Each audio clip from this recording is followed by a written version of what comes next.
How to use TikTok filter without posting. It's pretty simple and a quick process, so let's get started with the video. Start by heading over to your application TikTok. Make sure you are using the updated version. Enter your login credential and log into your specific account. Once you have been logged in, tap on this plus icon at the bottom. It will open up your camera. Now, what you want to do is swipe right and then tap on View All Effects at the bottom. From here, tons of different effects will be visible to you. Click on any one of the effect that you want to use it.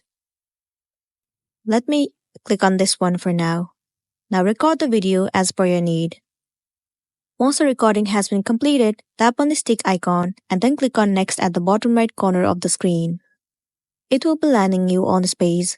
Now if you want to save this video inside a gallery without the posting, then tap on Everyone can view this post, and then set it to only you.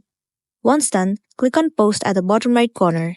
Now once the video has been posted, the video will be successfully saved into your gallery, and then you'll be good to go.